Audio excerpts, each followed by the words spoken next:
We're still a couple minutes early, but I think we should go ahead and start. My name is Tom Borchard. I'm the vice chair of the committee of the school board. What we're going to do is we're going to have a presentation about the proposed budget that is going to be given by John Straub, who's one of the directors from Virgins and also on the finance committee of the school board. And after that, we will have questions from the public, and we will answer them to the best of our ability. So John Straub is going to talk. Thank you. Welcome everyone. I'm glad to be able to give this presentation tonight. Thank you very much. Just so you know, I'm a board member representing the city of Virgins. I'm also a parent of two children at Virgins Union Elementary School, so that's full disclosure of who I am. So state law, as well as our district policies, require that this presentation contain certain aspects of our budget, so I think I'm going to do that. But most importantly, I hope that this presentation will allow us to better understand the budget and how it reflects this district's goals for improving student learning as outlined in our vision, a vision which we expect to be responsive to this community's needs. So I am representing the board right now. I do not speak for my fellow board members, and all of the errors that I say are all mine. So, but before I begin, I think it's important that I take a moment to acknowledge what's likely on many of your minds. I know it's on my mind, and like you, I'm as concerned as ever about safety and security of our children. I think it would be dishonest for me to sit here and say that we are all perfectly safe from harm, but I can say that having been in many conversations with these fellow board members, the superintendent, principals, and many teachers, that I trust that we're doing what we can to make our schools as safe as possible, and that we, this board, and I will speak for us here because I think this is true, will not stop interrogating our own policies and practices going forward. And so I implore you to please continue to have these conversations and engage each other about this most critical issue, because we all want the same thing, and that is the safest learning environment that we can possibly have for all of our children. So having said that, I also want you to know that I am, like everyone here, deeply invested in this school district's health, and that we are distributing our resources as equitably as possible so that every student receives the kind of education that they deserve. So with those concerns in mind, I voted to bring this budget forward to the voters because I believe that it is a responsible balance. On the one hand, the reality that our student enrollment is decreasing, and on the other hand, my desire to maintain every single educational program. And this budget achieves that balance. So thank you again for the opportunity to present this budget to you. Okay, so 2017 and 2018 represented the first operational year of the Addison Northwest Unified School District. And I'd like to talk with you about a few accomplishments. Number one, in negotiations, we secured a master agreement for the 2017-2019 years, incorporating new statewide health plans for all employees as well as salary increases. In programming, we strengthened our pathways of learning, including our Walden program, the Patricia Hannaford Career Center at the high school level, and for our youngest learners, our district preschool program and partnerships with 14 private preschools.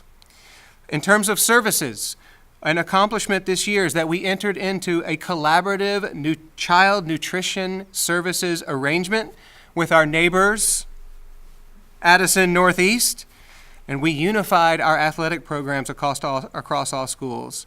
We also unified coordination of our buildings, ground, and safety. In terms of policy, we developed and approved an elementary intra-district school choice as well as transfer policies.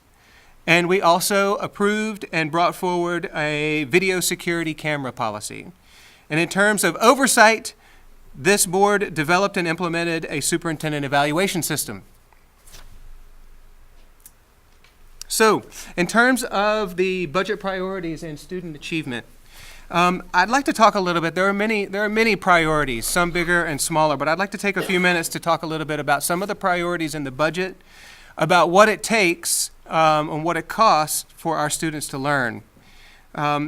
So a few priorities emerged. Number one, in terms of programs, our programs work well for students, and this budget maintains all student programming. Educators, we have great teachers and staff members, and this budget helps us retain our valued educators. Improvement plans. Our schools have clear improvement plans for mathematics learning, for literacy development, and for enhanced school climates. And this budget allocates the appropriate levels of funding for all of our schools to meet those goals.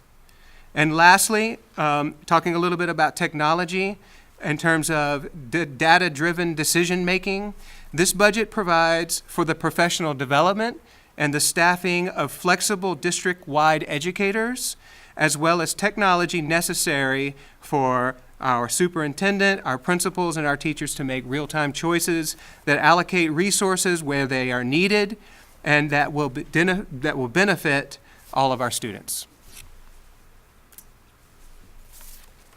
In terms of some cost-saving measures.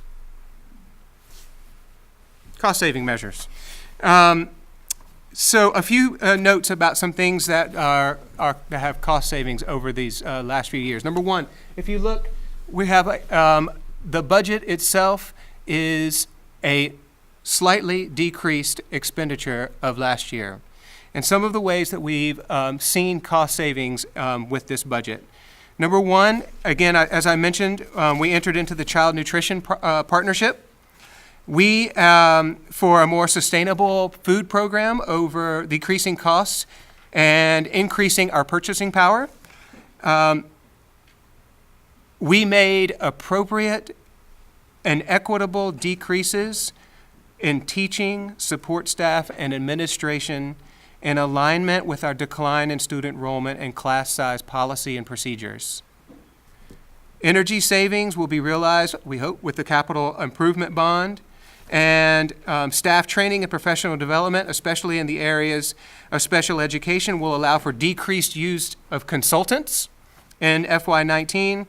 And also this year we have brought in-house some staff that, where appropriate, that we will not have to contract out, for example, a school psychologist instead of contracting out with behavioral interventionists. So these are the anticipated amounts and sources of revenue from sources other than our local taxation. And the reason why I think it's important to bring this to our attention is that it costs much more than just our taxed revenues in order to run a school system and to be able to create an education that we want for our students. And you can see many of those other funds that are in our budget over to the side here. And you can also take a look a little bit about some state grants and reimbursements that we receive. What we want to show is that in addition to, actually, I'm not sure where I'm going to be able to show this, but these are sources other than the total proposed budget that you have before you. I'm going to wait here for just 1 second to take a look.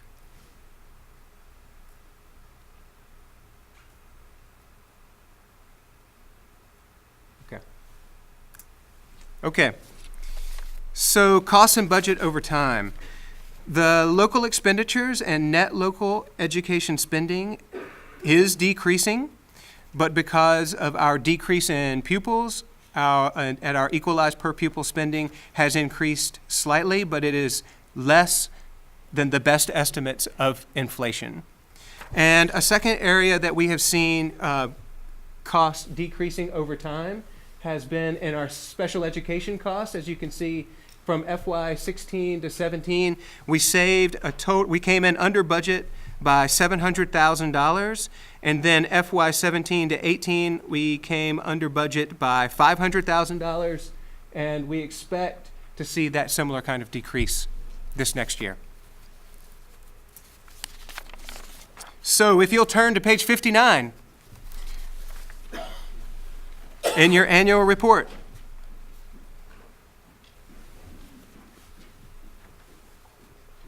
This is what you'll see on March 6th.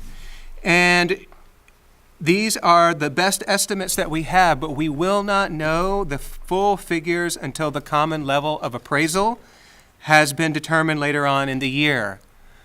I can talk through what the common level of appraisal is, but please don't ask me exactly how that works. All right. That was meant to be a joke, but it's not funny at all. Yeah, good. Thank you. Please go to page 43 and 44. This is the relationship between the needed tax rate and the tax bills that individuals will receive. The final figures will be set by the legislature during the legislative session and approved by the governor. And so, you know, this is important, I think, to say. There's likely to be a tax increase. And the reason why there is a tax increase is not because of this budget, but it is because of things that have taken place in Montpelier. And there are a lot of statewide education funding pressures, and these are not new, but these are the kinds of things that we have taken into consideration as we made this budget. And then the last thing on the facilities, capital repairs, and energy conservation and school security plan. As we talked a little bit earlier in the annual meeting, the proposal is to improve energy use in the ANWSD, including new heating systems, energy conservation in the district, and upgrades in school security and safety in all 4 schools. The funding is a $7.6 million bond on the March 6th vote. If successful, that work will begin this summer and will receive immediate benefits. And the results of that bond will be improved efficiency in energy use that will result in improved learning conditions and comfort, as well as guaranteed energy savings of more than $200,000 annually. So this will be the last thing. There's more available on our district website, but schools across the country and in Vermont are expected to offer more than just an education. Our schools offer social services, they offer counseling, they offer a robust athletic program, they offer transportation, they provide support for students with special needs, and 2, often 3 meals per day for students. And I believe that we provide a budget that is responsive to those needs. As one of our board members recently stated a few days ago, Christina, that we represent the interests and well-being of all of the constituents of our community, our students, our parents, our staff, the community itself, and all of the taxpayers. And I believe that this budget does not prioritize any one of these groups over another. We have many difficult issues to face, but I believe we have good momentum as a community and a district, and I believe this budget keeps us on a good, sustainable path into the future. So, excuse me. With that, do you all have any questions? And let me ask that when you raise your hand, and when you ask your question, please say your name and also what town you're from. Yes. Hi, Melanie Clark. I'm from Harrisburg. I was hoping you all could explain a little bit more about your reasoning behind the reduction in principal hours and how that came about. I understand most Addison and Harrisburg are at 28, but I also understand Young High School just added another administrative position. So if you could just explain the reasoning behind that so we all know where that's coming from, I think that would be very helpful. Go ahead. Well, no. I was going to. I'll just say one thing, just as I was creating this, and because I said these were equitable cuts, and I cannot speak to the specifics because I don't think that that's my responsibility as a school board member. But I will say this: what I expected was that cuts would be equitably felt at administration, staff, and at the teacher level. And I believe that this does this. So, Joanne, do you want to? There's a lot in your question, Melanie, so I'll try not to be too long-winded. In the beginning of every school year, we often get information from the Agency of Education as well as the governor precluding the budget building process. This year was no different. There's been a lot of communication from Montpelier about student-staff ratios, as well as administrator-to-student ratios. And sometimes when this information is presented to superintendents and business managers, it often becomes part of law. And so I really need to pay very close attention to what people are telling us that we need to be thinking about in Montpelier, because I don't want to put the district in jeopardy. Should it become a law, it's likely not going to happen before town meeting day, and it often happens after town meeting day. So I've got to weigh those pieces. We are given guidance by Montpelier as well as the State Board of Education around our student-staff ratios, and that those suggestions are contained within the education quality standards that people can access online. The Secretary of Education recommended for every school with 179 kids that could support a full-time principal. And as we continue to see declining enrollment, we have actually 2 schools, if combined, would be under 200 students. It's also important to note that this is not new for one of the schools. There's a history of having a part-time principal, probably for more than 4 years. Before I got here, there was a part-time principal. So when we hired a new one, obviously I wanted to provide as much support to that individual as possible, and I knew it would likely be a year or 2 that he would work at full-time. We would get him well-trained, and then we would need to make some decisions going forward. And so a lot of it has to do with the fact that I anticipate that student and staff days are not going to be interrupted. These are really summer days. We already don't really use 2 of our schools in the summer. We did one of the schools for an outside program, but they're finding another location to have that program. Most of the summer programming is really centered around Virgins because of the pool and the growing summer program, so our kids interact on that basis, and they have historically. So I thought that this would be a way that we could have some cost savings, and that the central office would have to step up to the plate to do things like mail, bills, student registration, communicate to parents when they have questions that come in. In terms of the staffing, when we first unified, I was really, really wanting to take care not to make a lot of changes with staff. We've had very low class sizes in 2 of our schools. But in the first year of unification, I didn't want people to associate unification with cuts. So I really wanted to maintain those programs to get some stability across our schools and be more strategic about how we were going to do this. There was a lot of time and attention to this matter of what are we going to do across the schools in terms of class size. There are guidelines that I've used, and in some cases, those guidelines make the schools more equitable, but it's about the aggregate. We're not looking at individual schools for class sizes. We're looking at our K-2 program, our 3-5 program, our 6 to grade 8 program when we look at average class sizes.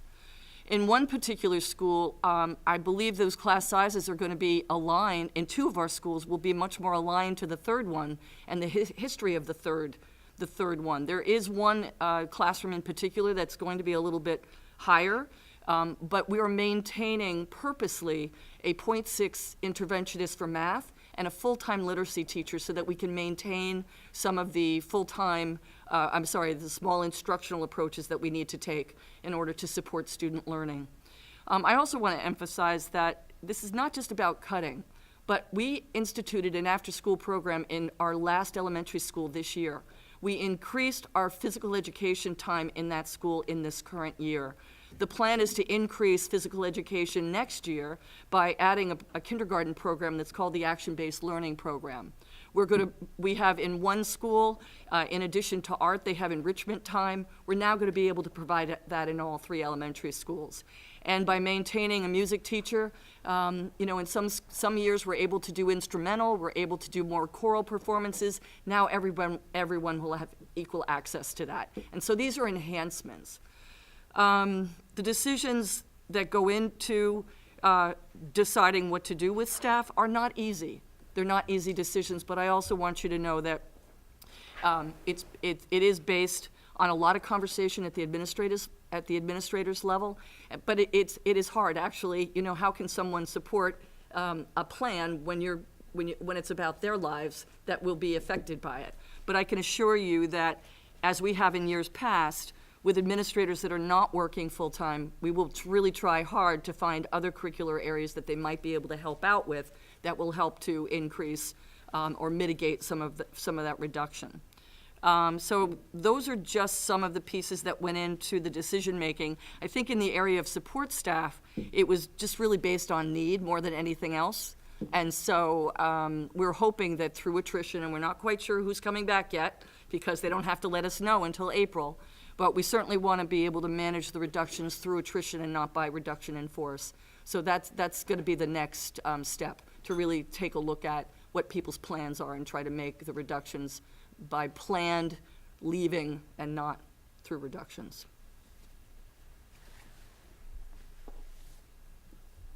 Yes. Sorry for speaking on the side, and also apologize in advance for reading from my phone. I didn't have a lot of time to prepare, so I wanted to make sure I had my remarks. I'm Matt Vogel, parent in Ferrisburg. I'm very concerned about reducing the principal position at Ferrisburg Central to a 0.8 full-time equivalency.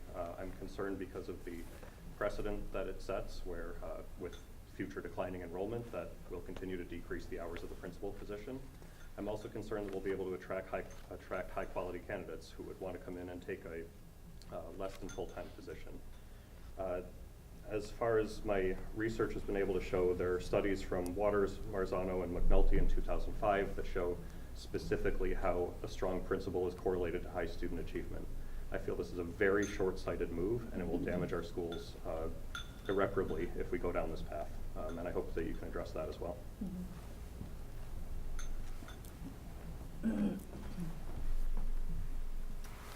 Yeah.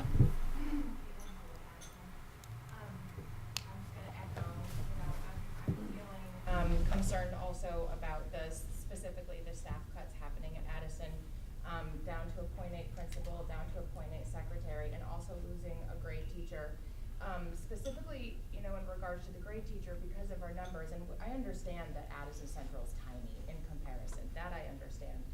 But if you look historically at the numbers, we very slowly are going up. We're getting a few extra students each year.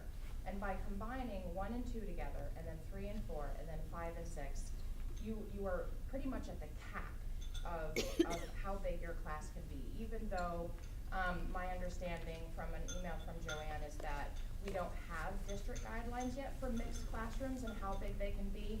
But I was also told that because 1 and 2 next year will be at 20, 21 students, we will not be able to accept any new kids. So we've now just opened up school choice, which is supposed to, there's a pilot to see what kids are going to want to go where, but it feels like, from Addison's perspective, it feels like we're being pigeonholed. So, we want the ratio to go up, but we're having it go up so high that then we're stuck. We can't take on any more kids. So I just don't see how that's going to, it doesn't feel like it's going to progress us further. It doesn't open things up where people can come in. And then you throw in the 0.8 principal and the 0.8 secretary. And Joanne has been very helpful with information, but I still have concerns in regards to our secretary fills other positions. And then there's an explanation, well, we're going to up the registered nurse, we're going to up the guidance, we're going to up these other things. Well, so how does upping things offset the cost of what you're supposedly saving by dropping that person to a 0.8 in the first place? So I also have concerns about the staffing cuts. So I'd like to answer some of that. I can answer some of that, not all of it. I want to clarify with the school choice that part of what it's not that Addison can't accept other students, it's that Addison couldn't accept other students into the 1-2 classroom. But then the next year it'll be the 3-4, and the year after that'll be Okay, so there's another thing, that's part of it, but the other thing is that this is not a fixed decision. It's not a fixed decision forever. Like, if more students move to Addison, then teachers might flow back into Addison, right? So this is an annual decision about how the staffing should be developed, right? We all know that Vermont is shrinking, New England is shrinking, everybody's going to Kentucky. I don't know why, but they are, right? So in a big term, in the big sense, we are facing a demographic challenge that the entire state is facing, and we are, one of the advantages of the district, of a unified district, is the capacity to adjust resources where they're needed, when they're needed. Now, this is a lot easier, say, for Ken's job than it is with teachers, because you can't move teachers easily in the middle of the year, which we get. But we can move them on an annual basis. And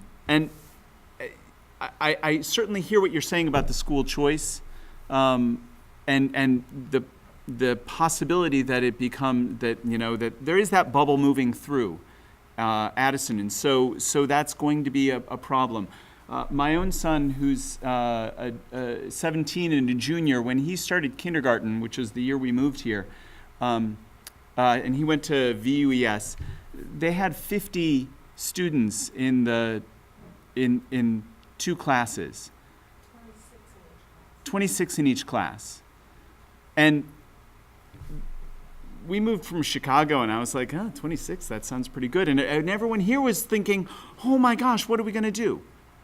Right? And it's not ideal. There's sometimes when it works well, and there's sometimes when it doesn't work well. The board absolutely hears the concern about equity. It hears the concern that that students receive the support services that they need, but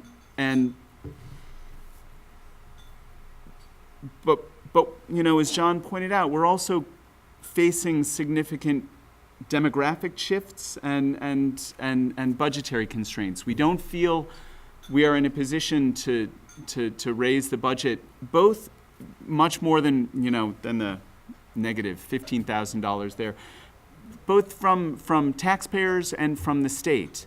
So it's really, we've done our best to balance these needs, and I think we welcome this feedback, because this is really important. We don't always hear feedback during the year,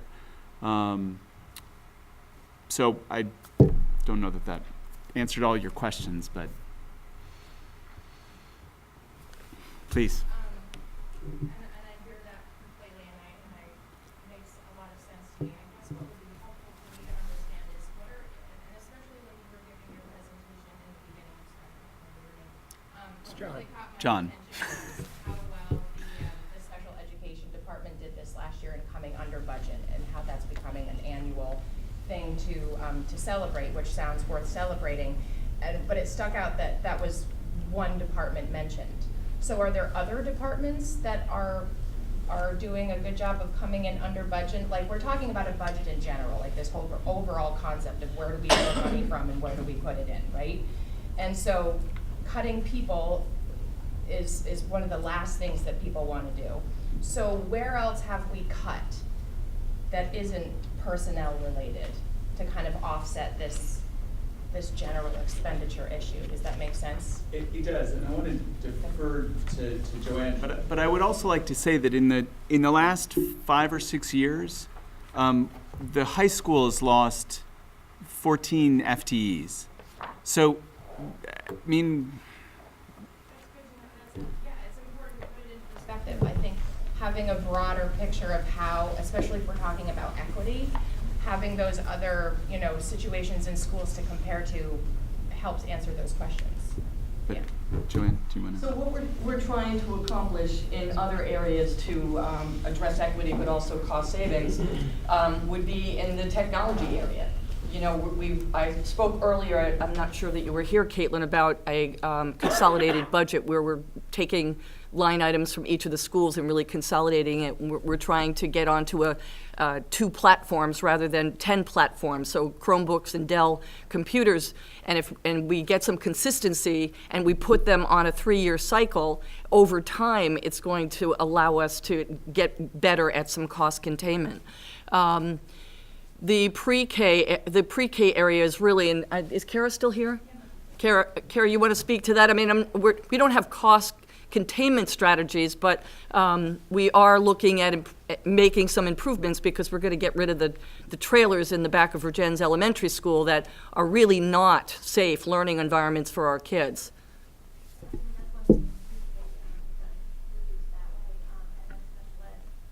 Lost students, the same as regular ed students through the years, and like John was saying earlier, we've trained up in-house employees and hired in-house employees, which is cheaper than contracting cost. So those are the areas there. In addition to that, you know, just I'm sure that Ken could probably rattle off 10 different ways in which we can make some savings. And one is we had 5 or 4 different contracts for energy costs. And as he's analyzing those bills and determining that there are huge differences in what each of our schools were paying, so he is now consolidating that so that we can get better buying power when we go out to look for, you know, who can give us the best bang for our buck for propane or for any of the other areas. Do you want to add to that? I couldn't have said it better myself. That's very well said. We're also able to use our staff in a way that allows for some flexibility. So for instance, if we get this performance contract over the summer, we have 4 schools that are going to be, you know, really hustling and bustling with in a timely fashion for some of the upgrades that we're looking at. Well, Ken will be able to look at his staff, the custodial staff, and move them around as a team so that if we don't get to one school in July because we've got all kinds of construction people there, we can move that crew into another location and get it done in a much more cost-efficient way. Our food service, I think it's a little bit premature to say that it's a cost saver yet, but I'll tell you the participation rate is up. And one of the ways in which we're making money is by getting kids into that cafeteria and adults into the cafeteria. And that's happening in record numbers right now. And that's going to have a very positive impact on our revenue, not to mention the improvement in the quality of what we're offering our kids and being able to use food as an education, showing the kids how, you know, what they put in their bodies is really going to have a big impact on their brains, on their physical development, and really trying to emphasize the importance of good nutrition as part of the whole educational piece. Yes. Alden Harwood from Madison. So I have a question, and I'm glad you brought it up, on the food, the nutrition line 3100. In looking at what is printed on page 53, it looks like in this year's budget you're retiring pretty close to $500,000 worth of deficits in the food service, but in your budget you have a 0 for child nutrition for the upcoming years. Is your expectation that you won't run a deficit in food service this next year? Please. Elizabeth. So actually, the 3100 line on page 38 that you see that's a 0 in the proposed budget, that is actually because of a reallocation of how a food service contribution is actually coded. And so the real food service contribution is now coded under 5300, which is on page 39. We've proposed to change that to $200,000 for the FY19 year to support the food service program and make sure that it does not continue to run a deficit. So that 200,000 under line 5300 is all. It's all food to service. offset a deficit in food service. It's all the subsidy that is being budgeted for that year for the food service program. Yeah. I just want to say, Alden, that the plan is to retire, or the board has voted to retire the 400,000, 400 and whatever it is, thousand in fund balance, which is not in the budget, because they're retiring it with surplus. stated in here. Okay. Yes. I was just letting the people talk. I have other questions. Can I go back to the administration piece again? I know at some point in businesses, there's just the cost of doing business. Like there's a baseline cost that you have to have. In terms of principals, is 0.8 the baseline? Like you have to have a principal at 0.8 in order to run the school, go to the meetings, oversee the teachers. Is that as low as it will go? Can it go lower? How is that figured out? I mean, I know Addison has 4 classes, Ferrisburg has 8 classes, the high school has more, but both Addison and Ferrisburg principals are at 0.8. I'm just trying to understand a little bit better how it's figured out and how it's equitable, and is there a cost of doing business such for principals that we can expect it's not gonna go below a certain percentage of time, so that we know we can maintain principals and not continually see their hours be cut and cut and cut. Because I'm also worried about getting quality people in those positions if they're always gonna fear for having their positions cut.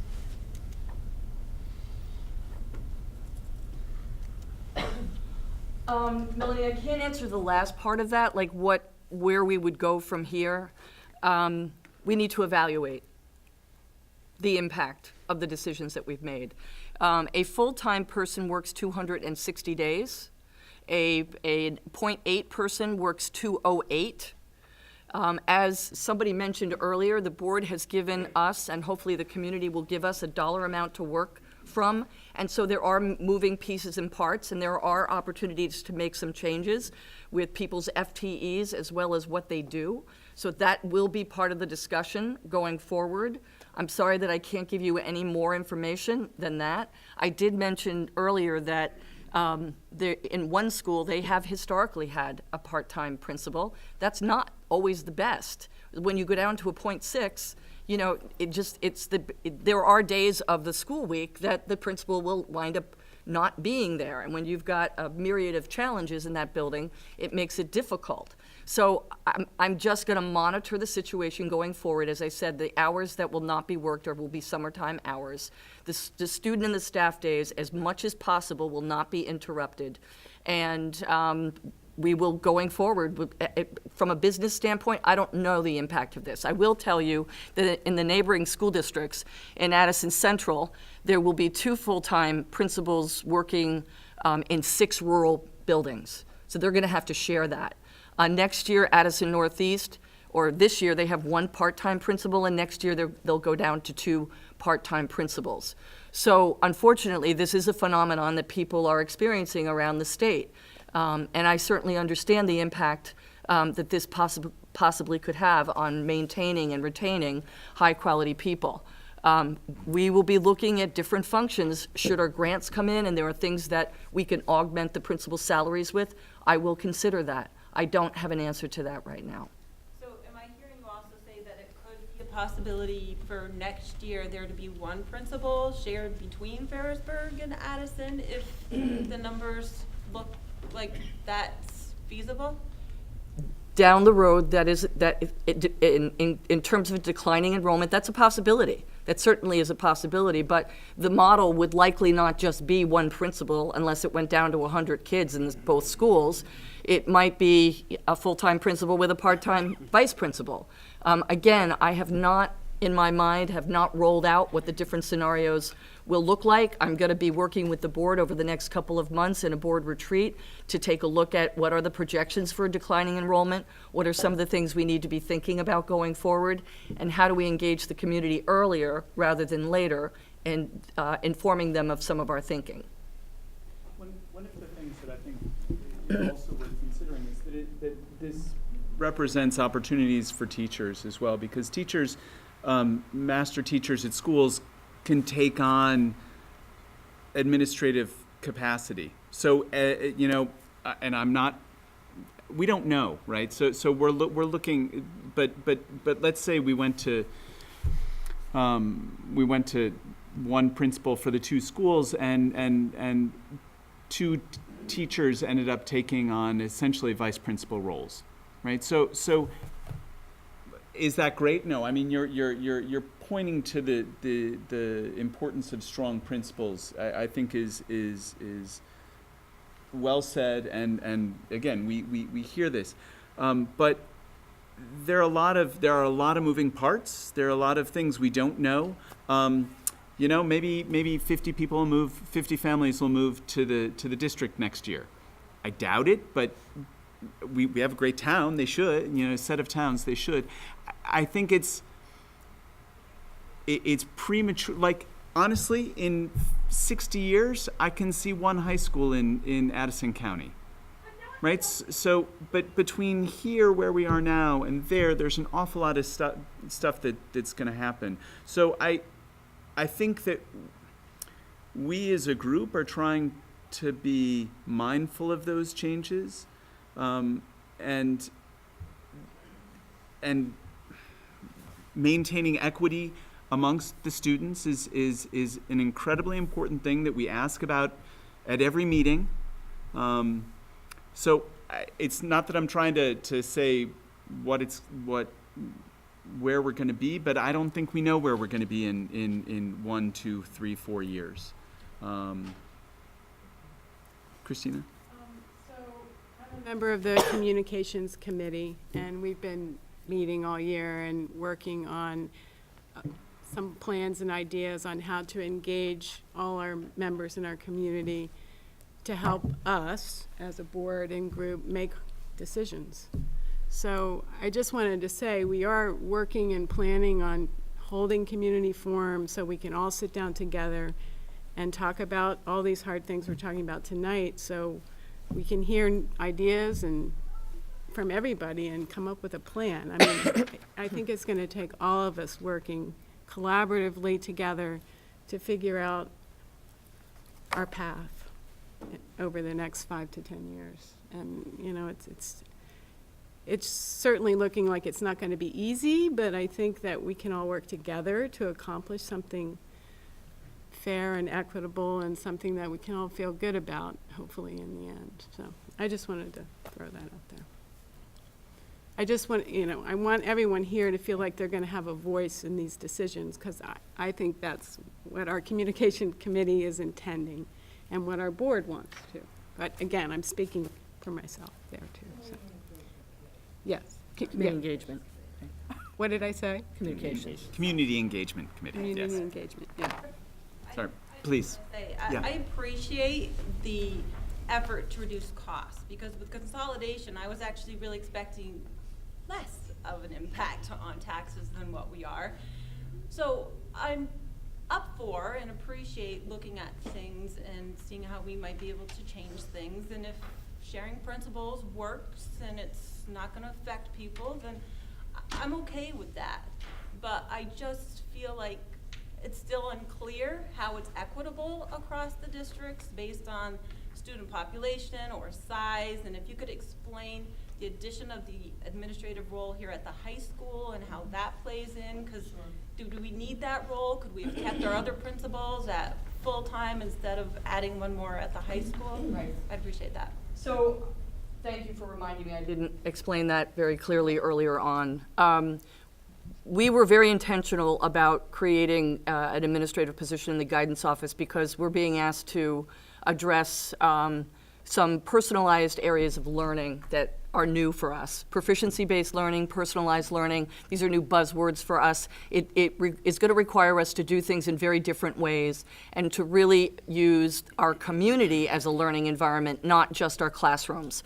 And so with that said, as we're planning for students for their future, we're going to be needing to be working with them a whole lot earlier to develop their interests, and to give them the experiences that go beyond the classroom.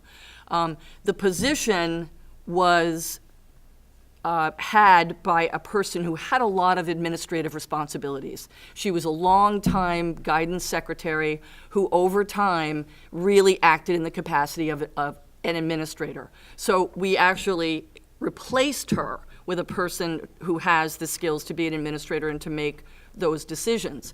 The assistant principal is still necessary because we still have the need to process and work with our RC around some of the disciplinary and behavioral things that go on in the school. And I do hold Stephanie accountable for making sure that she evaluates her teachers on an annual basis. She's got the largest staff of any of the principals in the school system.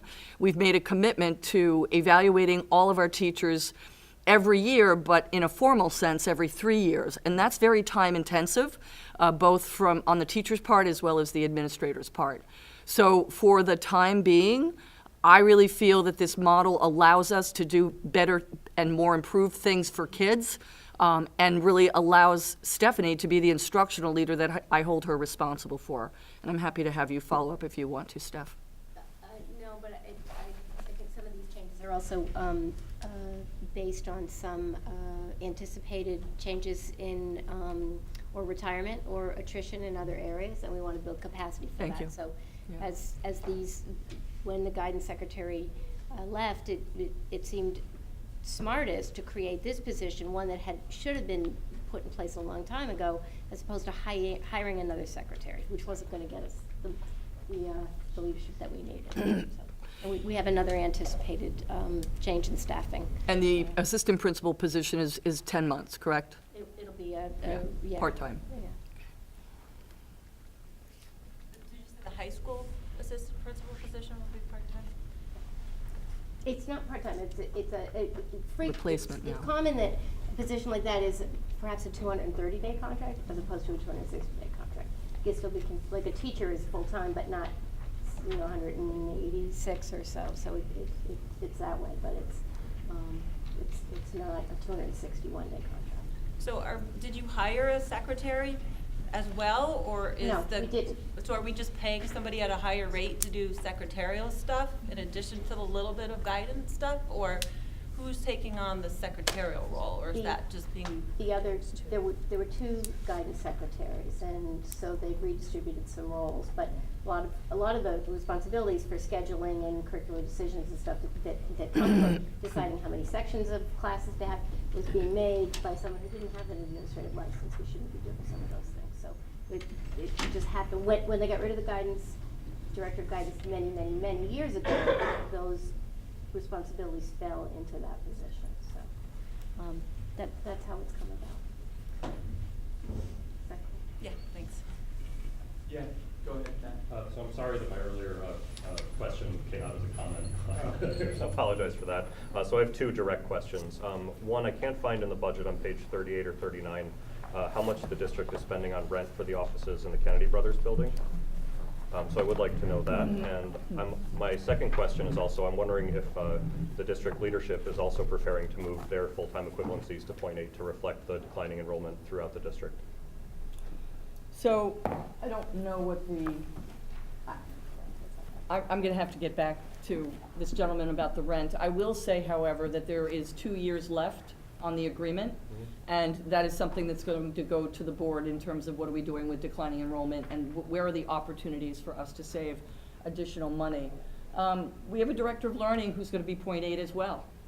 There are no other positions in the central office that can be less than full-time as far as I'm concerned. We have a lot of work to do as it relates to our curriculum and instruction and assessment program.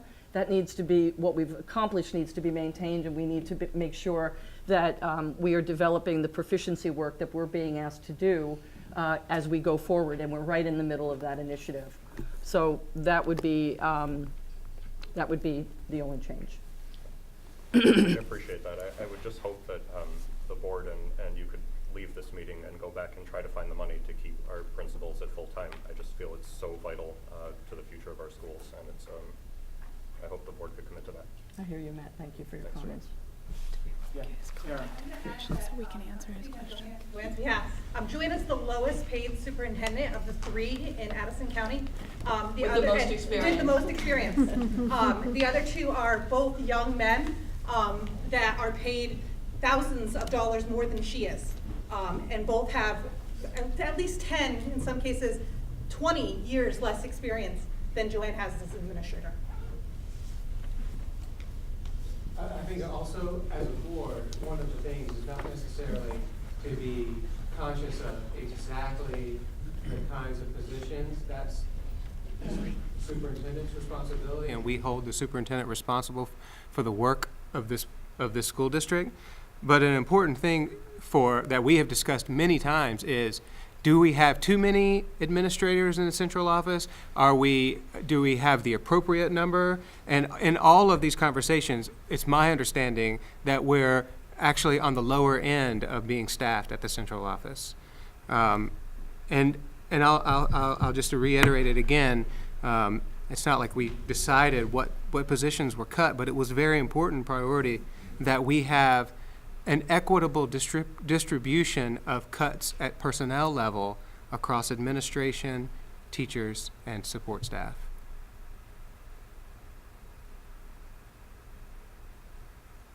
Yes, ma'am. Were there cuts to the administration? Oh, I'm sorry. I'm Mary Neffinger, and I'm from Ferrisburg. Were there cuts made to any of the positions in the superintendent's office? We have a .8 director of learning. Okay. Was that the only cut made? That was that. Okay. Yes. Okay. I think that's what Tom was just explaining, and John.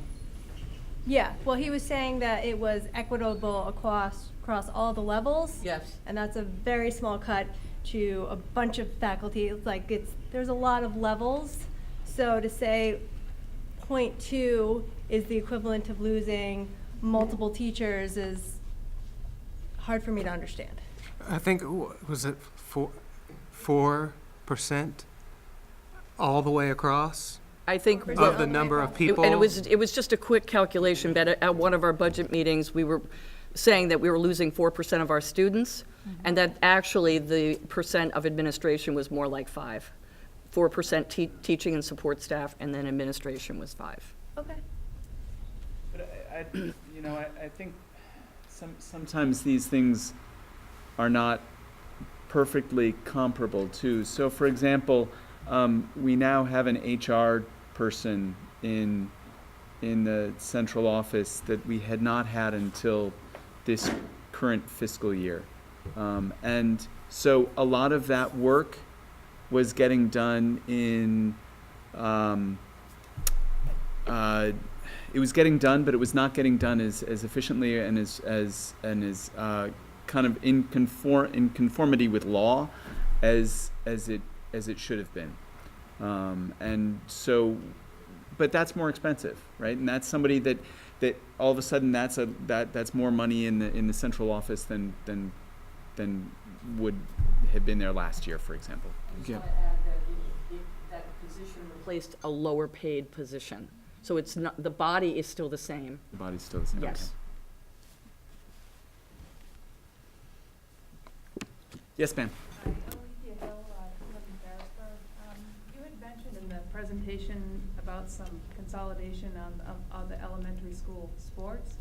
Is there, and it sounds like there's going to be a forum in the spring, but I was just curious, is there a director of athletics? Is that an existing position, or is that a new position? No, it's an existing position. So that, like, the actual plans for the consolidation, how it's gonna work, that hasn't been decided yet? This is...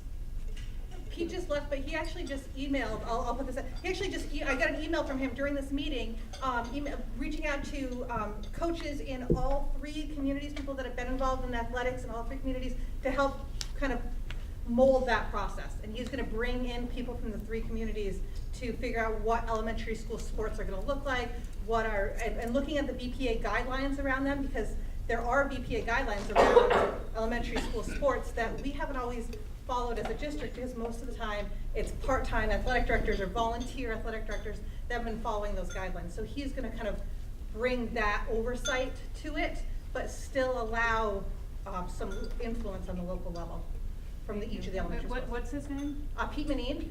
Oh. He's been the athletic director here at the high school for several years now. Oh, okay. Thank you.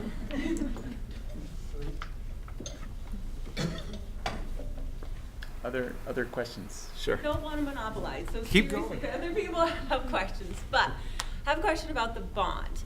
I know that sometimes it's easier to lump everything in all at once when you want to do stuff, but is there some stuff that could wait and it doesn't have to be done? Like, I'd like a new car, but I don't need a new car yet, but if I'm throwing things out there, I might as well say I need a new car.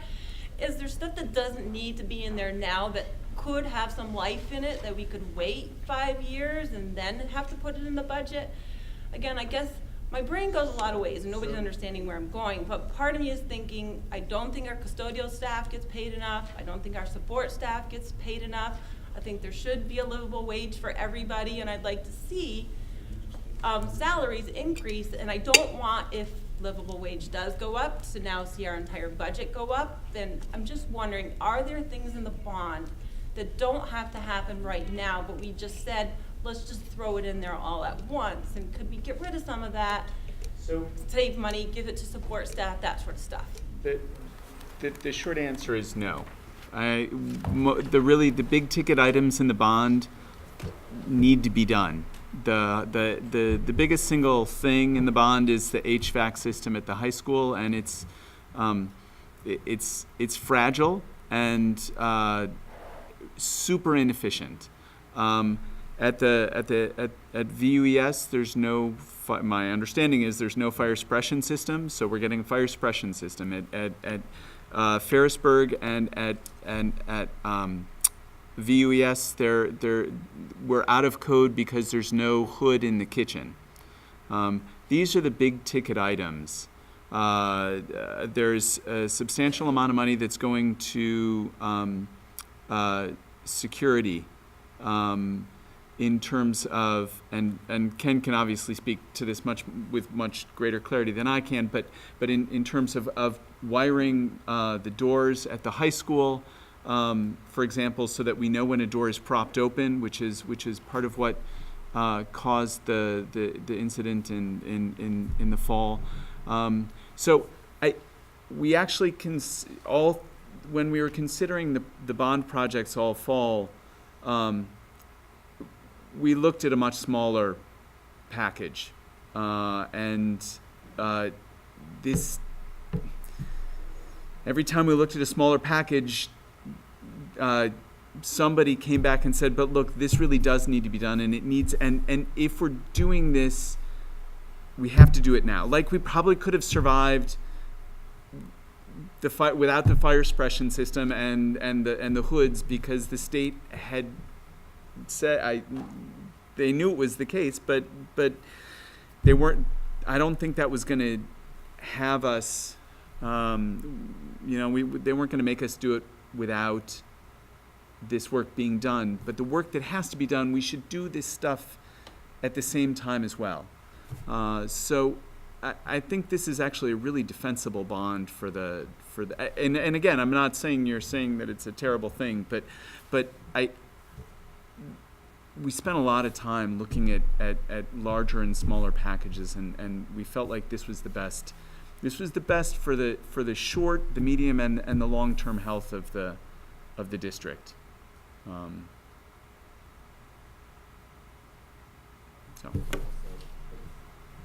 Raising money through the bond is not going to, by not doing some of the project, doesn't mean we save money to be able to put it somewhere else. This is beyond the budget. This is the community saying, we're going to give you essentially a loan.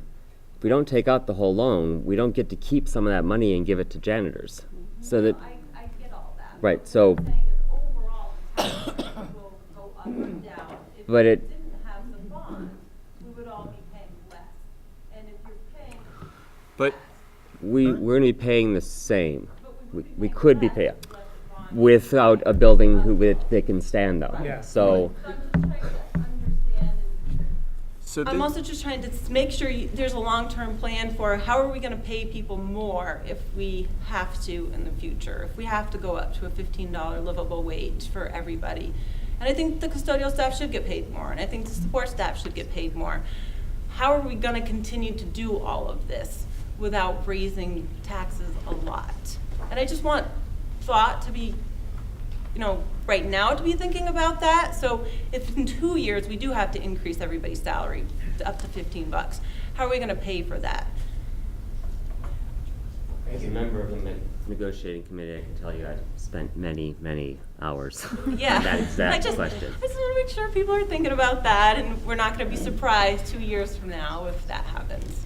So I just wanted to mention, Elizabeth is part of a statewide organization of business managers, and they actually did some modeling of what it would cost several of the districts if we were moving to $15 an hour minimum. Yep, and basically our district, if we modeled it for when the law would come into enactment and what it would affect today, if that was gonna happen in our budget next year, was it was gonna affect our budget overall by $136,000 a year if we were to have to move to that minimum wage law that they were stating, based on the current positions and people that we have employed and whether or not they would be individually affected by that law. Just so that's kind of the comparison we did, and actually every school district in the state of Vermont is doing that study and has put forth information to the legislature even to talk to them about how it would affect the school districts in Vermont. So only 136,000? It was 136,000 in 1 year. Just pay more now. Way in the long run. But just throwing that out there. So just going back to your bond question too, I just wanted to also point out again that we're guaranteed savings of over $200,000 a year because of the work that will get done. So maybe that could be the 100 and whatever thousand. The 100. Yeah. Anyway. I have a question about how's that guaranteed? I mean, Sorry, name. Brad Hargett, Ferrisburg. How's that guaranteed? What if your real savings is 150,000 and you don't hit the 200,000 you're advertising? What happens then? So the way the system works is that the company, the general contractor, EEI, has gone through and they've said that these are the improvements we think you should make, and here's what you're going to save in relation to what you're saving right now. In relation to what you're paying right now. And if it is less than that, we will pay the difference. For how long? How many years? 10 years? 10 years. So, yeah. Another question. At the beginning of the presentation, you talked about special education savings, substantial number, 700,000, 500,000, and I think there was a comment about this coming year. You expect another savings there.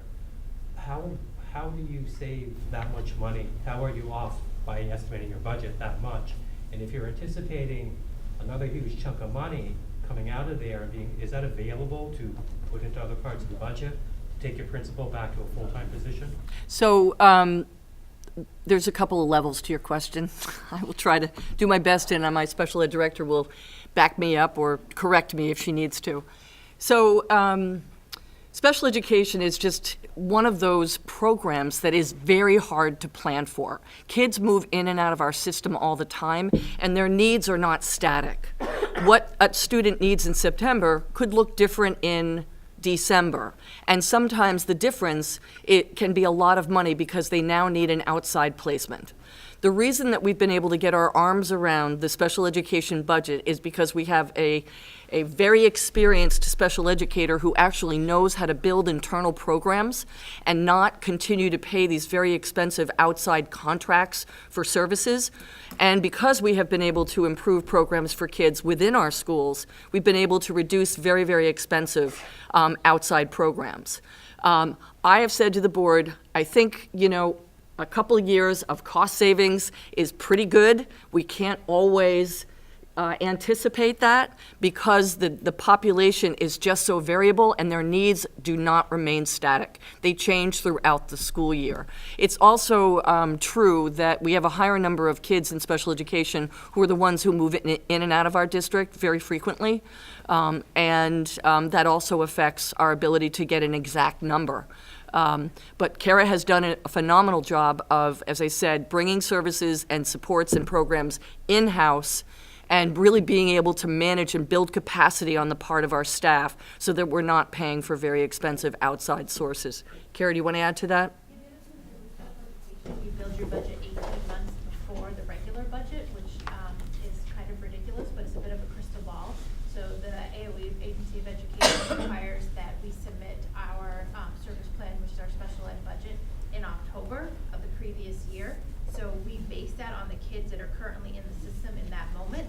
And as Joanne said, special ed is very volatile. We have kids move in and out, sometimes on a daily basis, with no warning and sometimes with very expensive price tags. The other cost savings we've had the last couple of years, and this is by all means never the case, but we've been lucky for a couple of years, is we've had a couple of very expensive students leave our district very early in the year with very large price tags that we had budgeted before 18 months ahead of time, and that saved us money as well as building internal capacity. And when those two things come together, you see the cost savings that we've been able to appreciate, and if you go back farther in our history, you will see when that was not the case. Thank you. Any other questions? I have a couple questions about the bond. My name is Ashley Slam. I live in Harrisburg. My first question, and correct me if I'm wrong or misunderstanding, is that the school's hope with natural gas coming in is to use those services, and with replacement of a lot of the systems, to use that rather than other expensive alternatives such as oil. What a lot of people are seeing, especially for gens going forward, is when they're switching over their heating, whatever they use oil for, they are not able to continue to use their technicians that generally work on the oil because it's a very expensive thing to do, and there has to be additional insurance and bonding. Going forward, is that something that has been thought about, knowing that the people that you now have to bring in to work on these systems are going to cost more in the future because you have to hire certain technicians with qualifications and insurance levels to do so?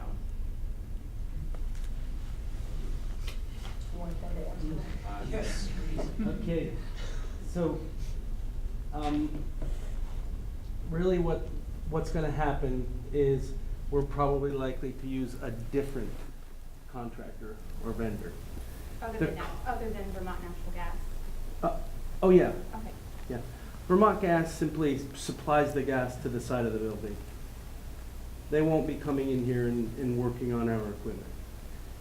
You've probably heard of some of the big vendors, contractors like New England Air. Have you ever heard of New England Air? Yeah. They'll be doing the work, potentially, and they would be servicing the work. Okay. So and we already use them in the district, in Ferrisburg, Addison, for Jan's Elementary, here sometimes. So really we'll be using contractors that are Vermont contractors, and we get to, I choose who we use based on how I feel about their qualifications. Does that answer your question? I guess the question was, with natural gas, I don't know if it's different because this is a commercial building. I know that residentially that people have, for example, they're trying to call Jackson's to continue to work on their boiler systems, and they're saying, look, we can't come in and do this. We are not bonded, we're not insured to do that. You have to have natural gas, Vermont Natural Gas, come in and make these changes, and we're a service company, you have to have them service the equipment because they're the ones that are maintaining the equipment and making the changeover. And I guess the question is, because natural gas is bringing the gas to the building, are you saying from the building in, you are hiring a separate company to maintain those systems? So I think I understand the question. So in Vermont, there are certain certifications or licensing. Yeah. And the licensings are, you can be a licensed plumber, you can be a licensed electrician, you can be a natural gas certified technician, LP propane certified technician. You could be a oil certified technician. So anybody who has that license can do the work here. Anyone who's insured with the insurance policy that is equipped to work here, which we cannot hire them unless we have a certificate of insurance that is addressed to the Addison Northwest School District. And we do that we vet them prior to them coming here. So we would make sure, and we know who comes here is certified in either natural gas or propane or oil or is a licensed plumber. So we hire them based on their licensing. And it could be a lot of different contractors, not just your fuel provider. You can hire anybody that is licensed. Vermont Gas will just supply the gas here. Does that answer your question? Yeah. Okay. Yeah. I also share Matt's concerns about, and Melanie's concerns about using our leadership, cultivating our these productions. And very concerned, it's great to have this forum where we can ask questions, but as parents, where do we go from here? I know there's a community engagement committee, but realistically, as parents, like where do we go from here, and what can we do to try to affect some change, or I mean, keep our I'll leadership? speak for everyone here. We all have representatives. I happen to represent the people of Virgins. You have representatives, 4 representatives from the town of Ferrisburg. I will speak for them and know that we will all welcome your conversation. And in fact, even though we're elected by the people of our towns and city, we still represent this entire district. And so I believe you are welcome to write and talk with any of us. Thank you. So, sorry. I am one of the representatives from Ferrisburg. Hi. I've been speaking to some of you or exchanging some emails with some of you already. That's actually a question I have not had a chance to bring to the larger board yet, just so you know. I'm also a little bit concerned about the implementation of that. The details of exactly how the budget reductions in the principal's office were going to take place were sort of late in coming to us. And so now that we know what they are, we have to figure out how to make that work. And the superintendent's office is assuring us that this is workable, and they are in the management position. But I want to keep talking with you guys about that and with the rest of the board to make sure that that's actually going to pan out the way we want it to. I just to say that I share your concerns. I'd also say come to board meetings, not just the annual meeting. I mean, we have them monthly, they're warned, and there's time for public comment, and the only way to know what's really going on is to be coming on a regular basis, because there's a lot going on. And so I would encourage anybody to come to the board on a regular basis. Melanie, and then I don't remember your name, sorry. Go. I did just want to say, I do appreciate that we could be coming to board meetings, but as a parent who's involved in a lot with our children, there's lots of pressures for our time and what we can go to, so we pick. And as a parent who also works some evenings, I pick even more. So I think... So do we. Yeah, so... Many of us have kids, and most of us work full-time jobs as well. I mean, so yes. Right, and coach yes. and do other things. Right. And you have 4 kids. So I'm just saying, there's so much that we can do with our time. But if we knew in advance, like I actually just found out about all this because I missed the PTO meeting, and then I was like, well, okay, I guess I better figure out what's going on with the budget cuts, and then started to ask all the questions. And then said, wow, our community probably ought to know about this. So then wrote up the letter to everybody. It would just be nice, I guess, if there was a time frame for when we should expect things to come out, because sometimes there's a proposed budget, and sometimes you can go in and you can listen to the meetings, but you don't actually have necessarily all the paperwork in front of you.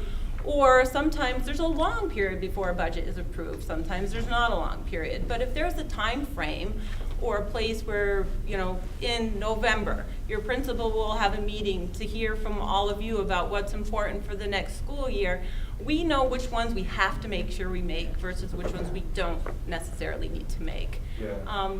And so if I can speak to that for a minute, we do have, there are a lot of different meetings and committees that meet, and I understand that's overwhelming, and there's no way that probably any one parent could go to all of them. For us too. But right, that's why we have committees. But all of the meetings that are public are warned and posted either in your town hall, well, both in your town hall and also on the on the ANWSD website. And the schools. And the agendas for those meetings are also posted ahead of time. So it's not, if you're not in the habit of checking that website, I totally understand. It's not like it doesn't come to you. It doesn't come to you in pamphlet form. And they're often really boring to read. But they are posted. And so if that's one way that helps you feel like you're in touch without having to actually come to all the meetings, you can see those postings come out. Is there an email list also? We get all of the emails sent to us for every single public warning.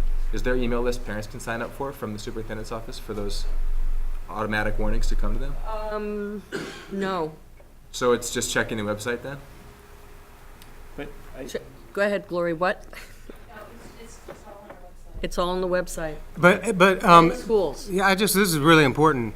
There's no material that we have that you don't have as the public. It's all shared. All of the agenda materials, it has to be there. If it's not there, we're not doing what we're supposed to do. Like legally? Yeah. So again, I appreciate that we can all come to meetings, and I completely get it, because PTO, people come to the PTO, but they don't. But it would be nice if there was some way to, at some point, somebody from the district say, hey, FCS, this is how you're going to be impacted next year, so that as a parent, I'm not the one having to track it down and talk to Tara and talk to Pete and talk to the superintendent's office. It just is a lot of work. But if there's an easier way that each of the schools or for the district, you can say, Addison, this is how you will be impacted. Ferrisburg, this is how you will. Virgins, this is how you will be.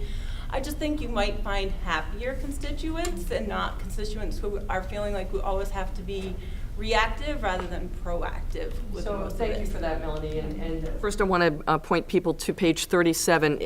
The months that you see the different steps of the budget development will likely be the same. The days might look different. So that's number one. Number two, I just want to take responsibility. Clearly, the parent communication piece was not good this year. And I have been in contact with the principals about how to remedy that. What are the opportunities for me to, and with the principals, to go to the PTO, to go to parent groups, to hold a school-based meeting so that people are really clear about what we're talking about. That was a missing piece this year, and I will take responsibility for that going forward. There will be an improved communication plan. Can I just also speak about the community engagement committee? We've been working really hard at coming up with a structure. Our committee is not only board members, we've got teachers, we've got principals, we've got students on it, and parents. And we want to have neighborhood conversations. We want people to invite us into their homes. We want to train our students in how to facilitate meetings, and we really want the community to be involved in some of these questions. And we were hoping to maybe come up with a question that wasn't quite as volatile as declining enrollment, but that may be our first question.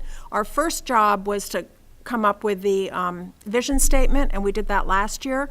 And now we're kind of really getting into down into it, and with thin and thick engagement opportunities. So maybe it's a survey or a questionnaire on Front Porch Forum, or maybe it's a meeting in someone's house where we can really hear your ideas, because we want you to be part of this. We want the community to really feel ownership of this school district. It's not just us sitting up here behind these tables, and you feeling not empowered. We really want everyone involved, and even people who don't have kids in the school. I've got grandkids in the school. My children went to these schools, so and they're people at the Armory Lane. We did something over there, and one of our students came, and they were so excited to see a student come to talk to them. They didn't really want to talk to the board members.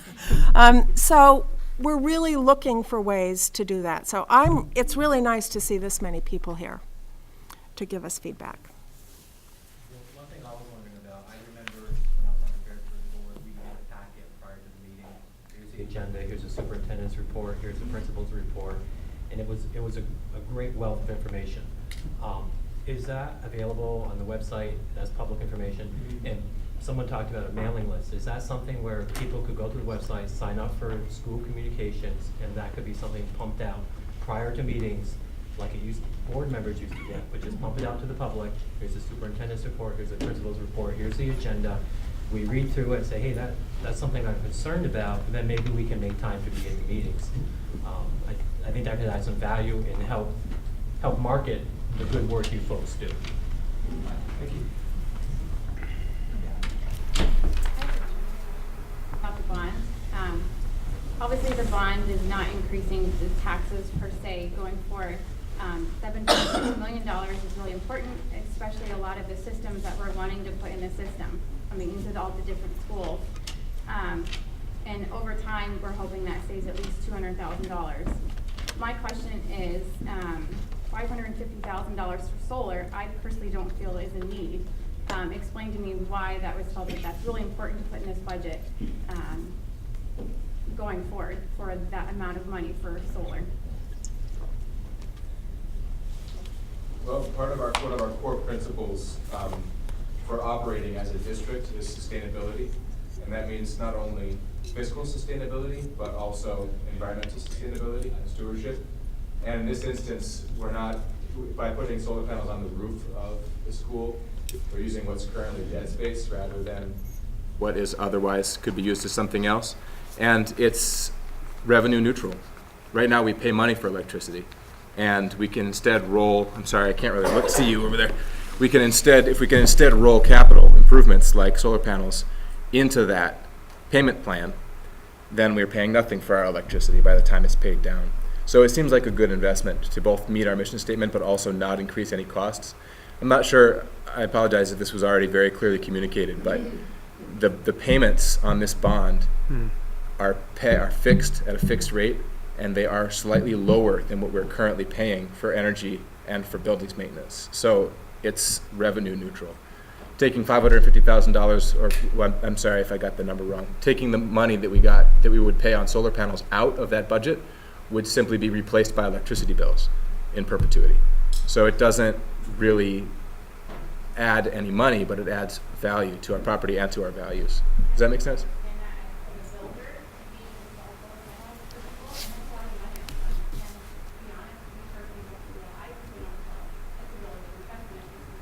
The way it is now, because you're not paying it off in a year. You're taking your costs and paying them up front, essentially. You're paying $550,000, and then it takes many, many years to pay off. And by the time it's paid off, about a 15-year payoff for solar the panels, they're not really good anymore. The technology's, there's better technology out there, and it's just, it's hard to see that. To be clear, at current energy rates, it takes about 15 years to pay off a set of solar panels, assuming that energy rates don't rise at all.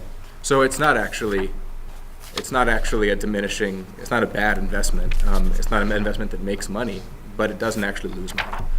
It really doesn't. And you're right, it doesn't pay itself off in a year, but we spend a lot of money on electricity in this district, and $550,000 goes by quicker than you might think. It is also tied into the 200,000 plus savings. This is one of the things that our general contractors said. They lumped it together and said, you do the various things that we're asking you to do, and you do them the way we've told you to do them, we're guaranteeing $200,000+. One of those items is solar panels on the roof. That all kind of ties together. We take that component out, our savings goes down another amount too. So it's all tied together as one package. Caitlin? Yeah, I just, to kind of piggyback on the bond question, I understand how the school and Ferrisburg and Virgins Elementary are going to benefit, but Addison Central is a 5-star energy rated building. So could someone who's involved in the project just speak very quickly about how what's going to be done to Addison's building with the bond? So Ken can probably speak more clearly than I, but just let me say real quickly, there are going to be security upgrades. There is a new control system that's going to go in, and there are going to be light adjustments. It is clearly, of the schools, it's in the best shape in terms of its energy usage, but it's getting those things. Ken, did you? You did it. The biggest item there, money is the LED lighting change and smart controls, which is not only going to save electricity, but the LED lighting and smart controls are also a feature in all the schools that are going to allow the teachers to dim the lights. When the sun comes through the window, the lights are automatically going to dim. When the sun goes down, they're going to brighten up. That's a smart control that will be standardized throughout the district. The upgrades for the control system will allow us to better schedule and control the building. So we'll control the automated logic of the building's HVAC system. We're just going to enhance what's there. It is hard to get better than what Addison is. But believe it or not, this will make Addison even better than it is. So the benefits the residents of Addison might realize more directly would be the reduced savings, that because the residents of Addison are also paying for the other schools in our district, and paying for inefficiencies in those schools. So an improvement to Virgin's high school also benefits residents of Addison in that way. Sir, yeah.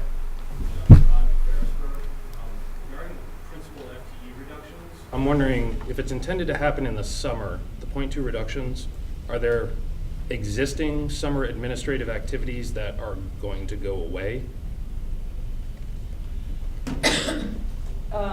The administrative activities historically consists of a week-long meeting with the administrative team, and there's still enough time in that reduced contract to have that expectation. We have, in the past, had 3 principals who have been covering Virgin's Union Elementary School summer program. We will just have to have that staffed with other administrators, including the superintendent. Sorry, quick question. So my kids are quite young, so this is my first foray into all of this. What happens, God forbid, if on the 6th the budget gets voted, doesn't get approved? What then?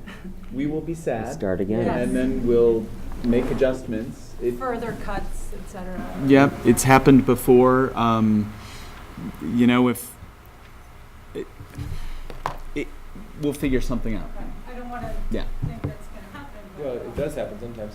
I'm also curious about, though, like, I mean, the assumption is that when the budget doesn't pass, it's because people think it costs too much. But is that assumption always true?